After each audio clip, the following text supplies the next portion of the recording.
Hello, everyone, and welcome to another one of our webinars here at Chesapeake Technologies. We are the makers of SonarWiz.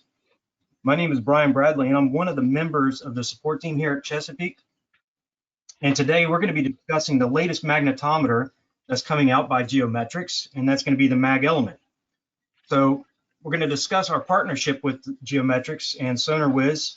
And with me today is Gretchen Schmauder. She's going to take some time to talk about the new Mag Element that's coming out. And then I'm going to take over and talk about SonarWiz's latest partnership, the features that we offer for the Mag Element, and how we can integrate the Mag Element with SonarWiz itself. So Gretchen, how are you doing today? I'm good, thank you. I'm happy to be here. And thank you all for attending today. I'd like to talk a little bit about the Mag Element. It is our newest marine magnetometer. If you're familiar with our G882 magnetometer, this one is a little bit different in that it is a smaller unit and it's meant to work in arrays and in a slightly different environment. So the benefits of this instrument are you can get your surveys done very quickly. Deployment is super simple. This thing weighs about 4.5 pounds or 2 kilograms. It's got our MFAM sensor in it, which if you have used any of our other magnetometers, like our Mag Arrow, is extremely reliable, doesn't drop out. This instrument is low power, so you can join up to 16 of these in one survey or one source if you want to do larger swaths. So that's why you can have a lower survey cost, higher margins, you'll be out in the field less time, and you can really get the survey you want. This has an adjustable sampling rate as well. Okay, please, can you? Thank you. The main benefit of the Mag Element is that it works with autonomous surface vessels, ASVs, USVs, AUVs, any of those things.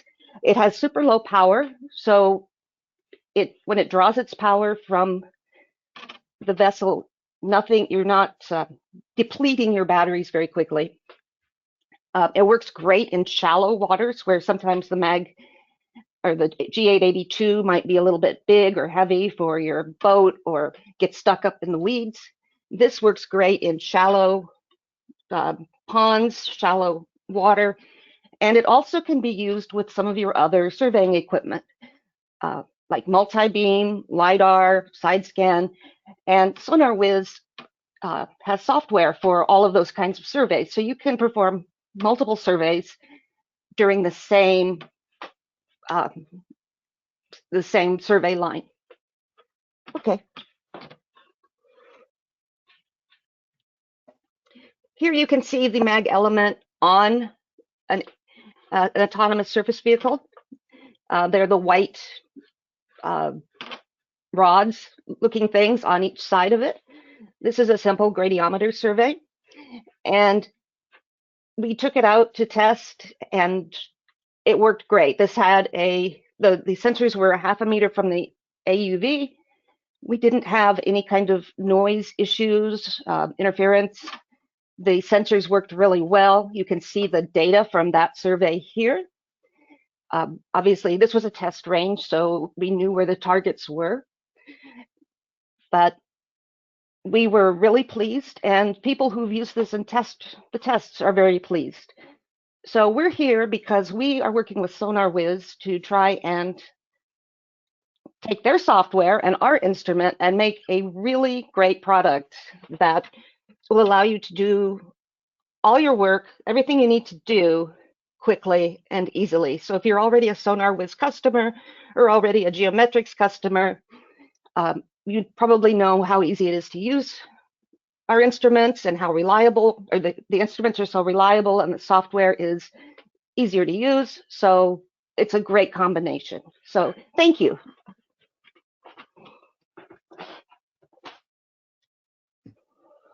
So I'm going to talk just a little bit and have a little demonstration of how SonarWiz currently integrates with the Geometrics magnetometer, the Mag Element. So SonarWiz supports the Mag Element in both data acquisition as well as processing. And this is the first time that SonarWiz can collect and process data from a magnetometer that has multiple channels.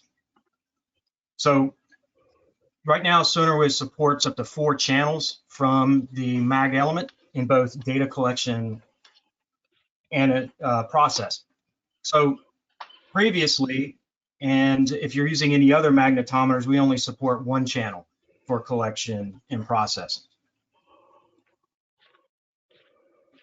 If you have integrated a magnetometer with SonarWiz in the past, this is a little bit different. If you've used any of our real-time acquisition systems, like our side scan servers or any of other servers, you're a little bit familiar with the process already. So you can access the server from our website, ChesapeakeTech.com, where you can download the latest server.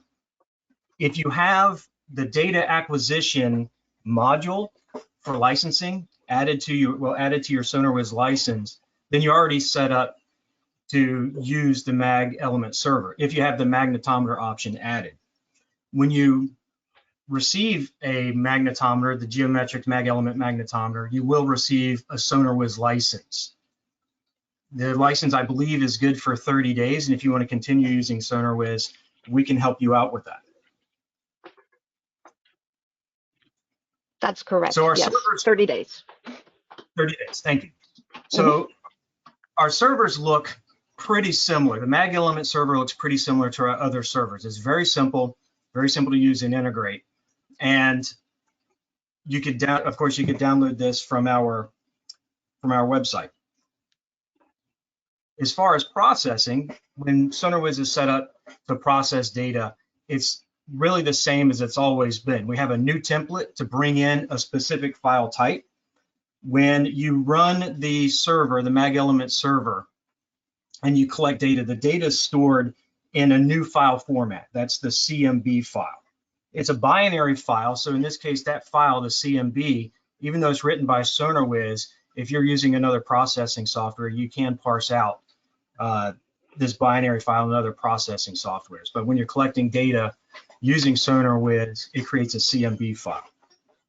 So then you use our template that is built into our latest release, where you can access where you can open up and access the magnetometer data, and it converts the CMB file to a CMF file, which is SonarWiz's our in-house file that we use for magnetometer data. And then you could go through all the other processing steps, like bring it into the profile editor, create magnetometer contours, as well as georeferenced images.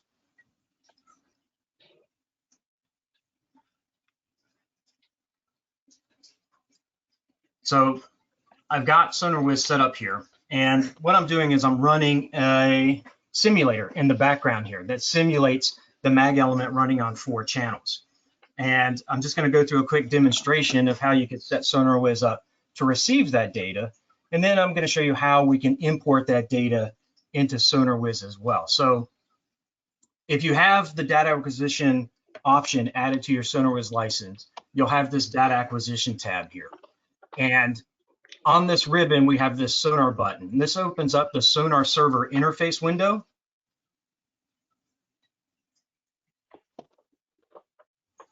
And in this window, whatever server you have installed will appear in these different categories. So in this case, I have the Geometrics Mag Element magnetometer located here in the magnetometer section, and I can simply hit the Start and Configure button. And this will open up the SonarWiz Mag Element server. So across the top here, these 3 buttons allow you to access the communication area where you can bring in data for navigation as well as motion and the individual channels produced by the Mag Element when it's in operation. So on the navigation side right now, I have it set up to simulate a navigation position just for this demonstration.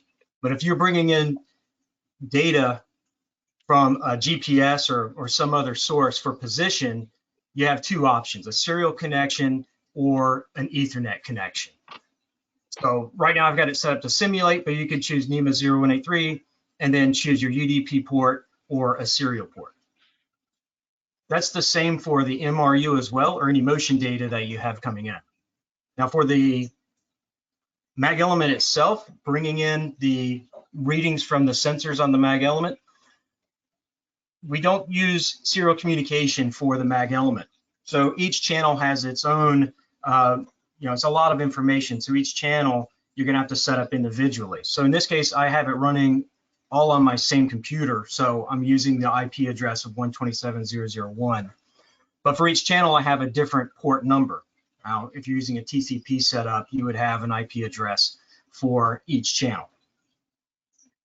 So when you have this information, the communication information set up, simply you can hit connect and it'll start bringing in the data from the magnetometer. So this data is very basic in simulation mode. We have a slight phase offset so you can see the individual channels separated in this view. But of course, those of you who used magnetometers in the past, you have all sorts of information dancing across the screen here. You could display individual channels, one channel or all the channels, and you could change the channel colors as well. So with this active, in our map window, we should start to see a vessel moving. And then if you collected data in the past, everything is the same. So we can start recording some of this data, and it starts to plot real time in the map window. So I'm going to let it run here for just a moment. This data is being built into a file. When I stop recording, we'll have a file that we can take a look at.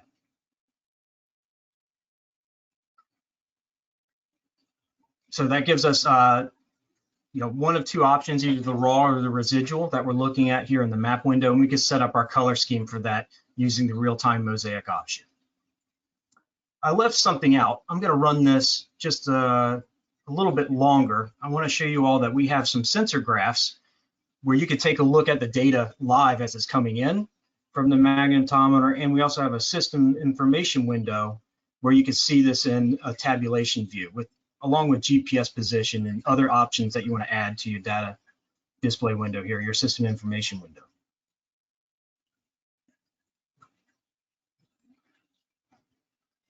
So over here underneath the magnetometer branch, we have the CMF file. That's just one channel. If we right click on here and choose import, I'm going to navigate. This started off in a different location.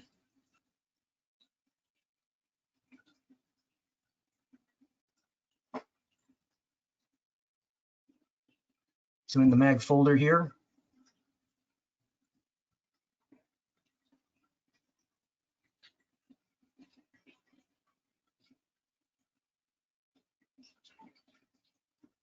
we have our option here where we could select different channels, and this is the template that we are going to use to import these files.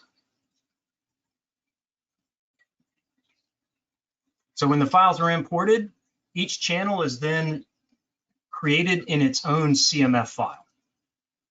And you can open these up into the profile editor, and then you could select different, if you want to choose different anomalies that you see inside your data set, or if you want to go through and convert your raw trace to your residual trace. Everything becomes same operations as before when using the magnetometer.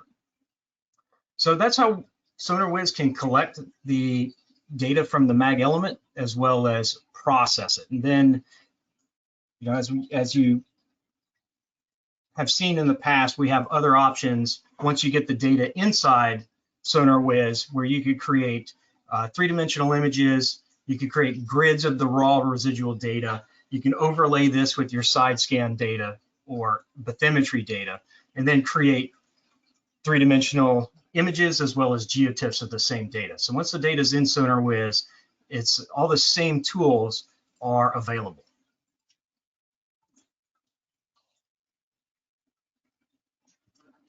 So those are the couple of things that I wanted to go over with this new relationship that we have between Geometrics and SonarWiz. And if you guys have any questions, hopefully we have some in the chat box.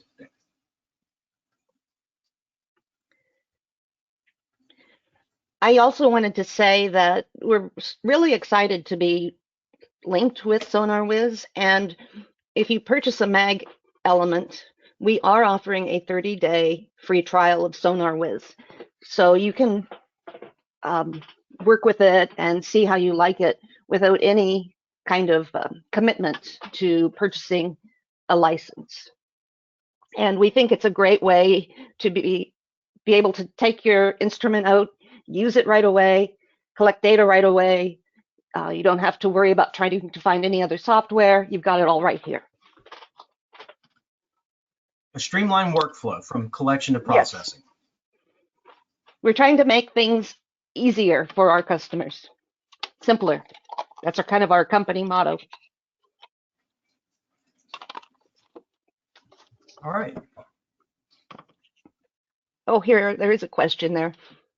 Oh, I didn't see it. Okay. Yeah, how can we calculate the gradient from the 4 Mag Element and SonarWiz? From a 4 Mag system in SonarWiz. That would be for you. Yeah. I'm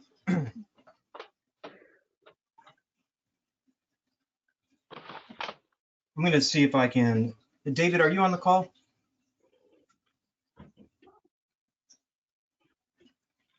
Yes. Do you happen to have a good answer for that? Sorry, So the question is, how can you run the simulation? No, the How do you calculate the gradient if you're using a 4 sensor Mag Element array? The SonarWiz itself cannot, well, so SonarWiz only deals with magnetometers. So once the data is into SonarWiz, it's taken the 4 channels and it treats them all individually. So you can calculate a spatial gradient by gridding the data and then calculating the slope of that grid, which you can do in SonarWiz. But if you want an actual gradiometer calculation, you cannot do that in SonarWiz currently. Okay, there's a whole bunch of questions here now. yeah, unfortunately, I'm having trouble seeing the questions. Oh, okay, I'll read them. This one is from Colby. He's one of my colleagues. For processing, what are more options for data transformation? How does it compare to an OASIS processing workflow? Well, I'm not familiar with OASIS processing workflow. It's fairly straightforward. You get the data into SonarWiz, and then from there you have the options of calculating your residual return and then creating different grids. You can analyze the grids in a couple of different ways, and then export different CSV file formats. But I'm not really familiar with OASIS's processing.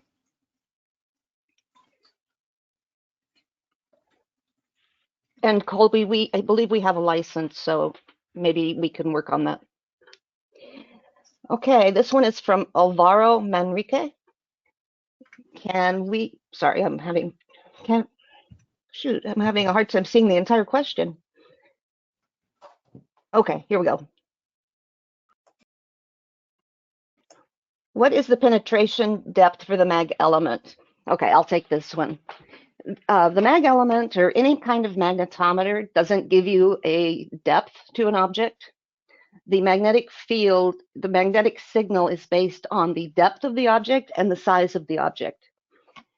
So if you have a very small object closer to the surface, will show a signal, as will a very large object buried deeply under the surface. So it's really a matter of the size of the object and how magnetic it is. So the way a magnetometer works is the Earth has a magnetic field. An object that has a magnetic behavior, like a piece of iron, a nail or a screw, that actually has an effect on the Earth's field in that location. So that screw will either add to the field or subtract from the field. And that is what you're seeing when you're measuring something with a magnetometer. It's not like a seismic instrument where you can calculate how much energy you put in the ground, you expect to get data from a certain depth. This is entirely dependent on the object itself and where it is. I hope I answered that one. How can we run that kind of simulation on SonarWiz? Well, That's for you guys. The simulator that we have is in-house. However, I'm not sure if we could distribute. I'd have to find out if we could distribute that simulator or not. I think that we have that for in-house use for maintaining the server itself and testing and things like that. Okay, and I believe this is our last question from Abyssinia Itwen. If one gets a SonarWiz license, does it cover both acquisition and processing? You'd have to get a license that covers both acquisition and processing. So we have several different tiers to the license. You could get an acquisition license, but you also have to add the magnetometer collection and magnetometer processing to that license. Yeah, it's a separate module that you would add. Yeah. But yes, you can. Okay, I think that is. Okay. Check and make sure. I believe that's all of our questions. Well, thank you. Thanks for reading those out. I couldn't find them. Oh yeah, and just so you know, it's very easy to. We make this process easy for you. If you purchase a Mag Element, we give you who to contact at SonarWiz with your order number, and they will set you up. Geometrics doesn't at this time is not distributing SonarWiz, but it's a fairly seamless process. So it's not. It doesn't come on a dongle or anything. Just contact SonarWiz. It's all done electronically, and you're good to go. Yeah, you can download SonarWiz from our website, ChesapeakeTech.com, and if you have any issues, you can reach out to support and we can help you out. Oh, here's another one. Are we able to display seismic sonar and magnetic at the same time? So we have a bunch of different ways where you can overlay data onto each other. Typically, sub-bottom, I haven't, or I assume sub-bottom type of data, I haven't seen overlaid, but inside the three-dimensional view, you can overlay, create a fence diagram, and overlay if images that are generated into as well as grids into the three-dimensional editor. So this would be a place where you could do that. All right. Thank you all for joining us here today. Thank you, Gretchen, for joining us as well. Yeah, thank you. Bye, everyone.